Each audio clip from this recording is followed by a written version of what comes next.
দিনাখনৰ এই বিষয়টো যেতিয়াৰ পৰা আহিছে প্ৰথম দিনাখনৰ পৰা আমি কৈ আছিলোঁ যে পৰীক্ষা অনুষ্ঠিত কৰাৰ বাদে বিকল্প মূল্যাংকনৰ ব্যৱস্থা অসম চৰকাৰ বা আমাৰ সেৱা বা কাউন্সিলৰ হাতত নাই। এই ব্যৱস্থা CBSE হাতত আছে আৰু সেইটো কাৰণে ভাৰতবৰ্ষৰ বিভিন্ন ৰাজ্যবিলাকত পৰীক্ষা কেঞ্চেল হৈছে। ৱেষ্ট বেংগলত মমতা বেনাৰ্জী চৰকাৰে কি কৰিছে গম পায়নে? মমতা বেনাৰ্জী চৰকাৰে তেওঁলোকে পাব্লিক হিয়াৰিং কৰিছে। পাব্লিক হিয়াৰিং কৰি তেওঁলোকে সিদ্ধান্ত লৈছে। তাৰপিছত পাব্লিক হিয়াৰিঙে কৈছে যে পৰীক্ষা বাতিল কৰক। তাত মূল্যাংকনৰ ব্যৱস্থা আছে কিয়নো তাত ইণ্টাৰনেল এছেছমেণ্টৰ ব্যৱস্থা আছে আৰু অসমৰ আমাৰ সেৱা বা কাউন্সিলত সেই ব্যৱস্থাটো নাই। কেনেকৈ ইয়াৰ লগত প্ৰতিযোগিতা কৰিব? ছাত্ৰ ছাত্ৰীয়ে 90-95% নম্বৰ পোৱাটো ছাত্ৰ ছাত্ৰী ভুল ক'ব।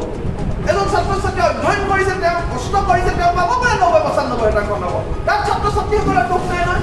দুখ আপোনালোকৰ ব্যৱস্থাত আভ্যন্তৰীণ মূল্যাংকনৰ ব্যৱস্থা নাই। আপুনি 13টা বছৰে শিক্ষামন্ত্ৰীৰ দায়িত্ব আছিল অসমৰ, এতিয়া আপুনি অসমৰ মুখ্যমন্ত্ৰী।